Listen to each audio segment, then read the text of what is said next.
quelle est la spécificité du droit québécois de la copropriété par rapport au droit français?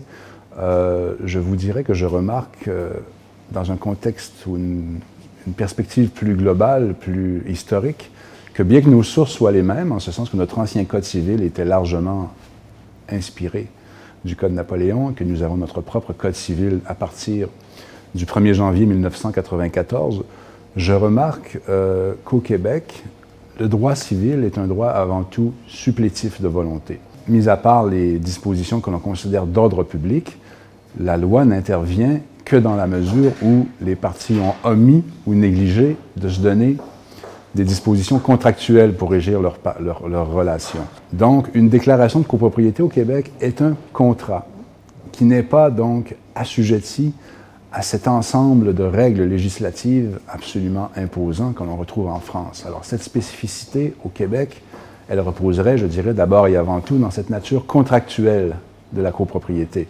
Ceci est peut-être influencé par ce grand contexte nord-américain où nous nous trouvons, où les relations entre les parties sont d'abord des relations de gré à gré. L'approche quant à la résolution des problèmes va beaucoup plus se faire de façon ponctuelle dans les copropriétés mêmes, où on va, à la rigueur, modifier la déclaration de copropriété pour mettre fin à un problème spécifique. Et à ce moment-là, les modifications au droit n'interviendront que dans la mesure où un problème trouverait une manifestation généralisée, ce qui est cependant assez rare. La plus caractéristique étant sans doute l'insuffisance du fonds de prévoyance dans la plupart des copropriétés au Québec. Alors que je constate qu'en France, à tout le moins, il est nécessaire de procéder à une refonte globale ou à tout le moins une codification de façon à régler les problèmes spécifiques.